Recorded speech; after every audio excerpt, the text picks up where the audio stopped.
What's up, y'all? It's always Media here, and this week we get to go through chapter 1082. Let's go and take it. I'm aware this one's coming late again, but we're gonna get it up so that we can read 1083 and try and get 1083 up before I go on vacation. All right. So starting off, we have another cover request, and I'm a fan of this one. I love that Chopper's having a nice moment. It also brings back information on Zeus. And reminds us that the Zeus is still currently part of the Straw Hat crew under Nami. So I'm interested in seeing more of Zeus and maybe having his character built, but he also lets us know that Big Mom's alive. The Navy HQ is where we start when we open this chapter on the memory of T-Bone, or on an obituary of T-Bone, as T-Bone himself, Vice Captain T-Bone, or Vice Admiral T-Bone, has died. I think T-Bone's death is awesome. I can see both sides where he could be dead because he gives his life to others. And we've seen that. We've seen him like ripping his own coat off to mend wounds. I don't think that that's out of character for him to have decided that him dying might be enough to rebuild the village. And as such, his death was worth more than his life, because he was getting older as well. But I also think that Crocodile, and I also think that he is dead. I could see how he could not be dead, but I think that he is dead because I don't think Crocodile would be okay with not having like a head or something presented to him. It would have to be like definitive confirmation. Especially when Sanji already fooled him one time. I don't think Crocodile's making that same mistake twice. Then we have Suru and Sengoku talking about T-Bone's death, and I love how this is presented. We get Suru taking the side of the people, and Sengoku taking the side of the Marines. And Sengoku and both Sengoku are talking about, and Suru are talking about real issues. Right? It's a real issue for the Marines to want to serve and protect and have to be worried about maybe these people are going to stab me in the back. Right? That foments like stress and tension between the Marines and the people that they need to protect. Right? But then also there's tons of people all across the world who hate the Marines because they don't protect them. Right? They never protect them. They don't seem to care. And there's tons of Marines who are uber corrupt. So on the flip side, in a kingdom like Pepe, where there's thousands of starving people starve to death every day, in that kingdom, of course they're not going to care about the Marines. The Marines are ensuring their safety, right? So I can see both sides. I like how it's put. And then all of a sudden, Hino walks by, and they get the shock of their life because Garp is in Hachinosu. He's still fucking shit up over there. So we happy. We love to see it. They get like the super surprise face. Kajaku's over there as well. So Osuru's upset.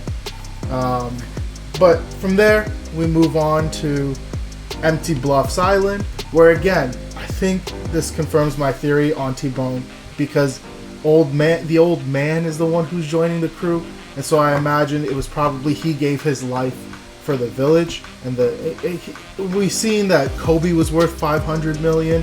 So T-Bone's probably worth something above that or similar to that. And 500 million, that's like 5 million berries regular money, or like the 5 million Canadian or whatever. And that's a lot of money. You can rebuild a small village of 20,000 or 30,000 people with that, right? It could literally propel the Pepe Kingdom into prosperity. And hopefully it does. Hopefully T-Bone's life isn't wasted in vain. But we also see Buggy slowly convincing this man into greater heights. He's now a pirate, he's now this, he's now that. And we love it because Buggy and his lies are going to get him to the crown. Okay? But then they reveal Buggy's new ship.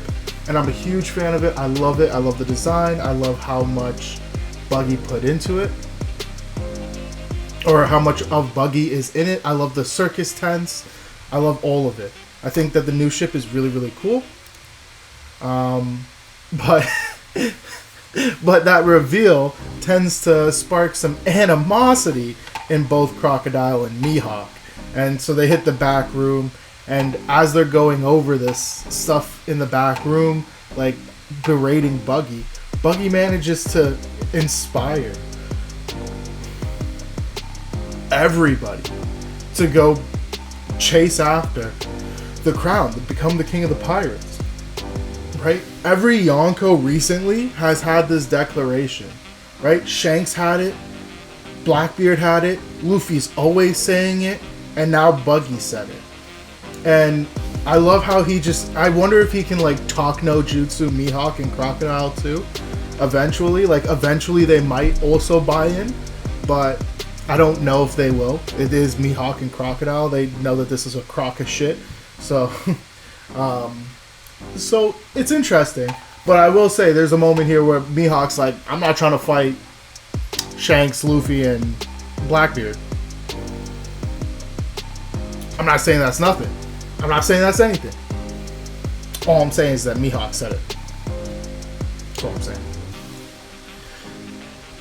And we also get a flashback of what really happened that pissed off Buggy, why Buggy's been traumatized this whole time. And it's just because Shanks was like, I'm not going after the One Piece right now. I'm not doing it. He wanted to take his time. And so Buggy didn't think Shanks was a real pirate.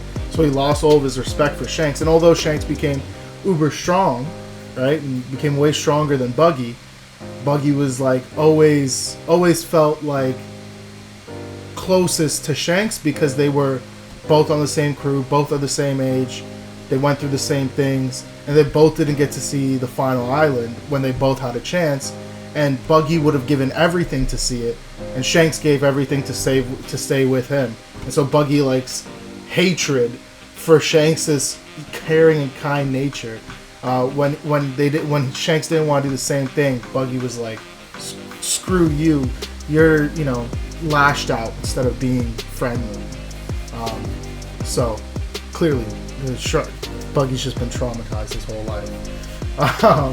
But yeah, so I love the Yonko declaration of I'm going to be the king of the pirates. This is also something that I think is really cool because it now shows that every captain, every Yonko who's current has been a Yonko who's found a way to inspire their people through their words and actions, not just through strength, right?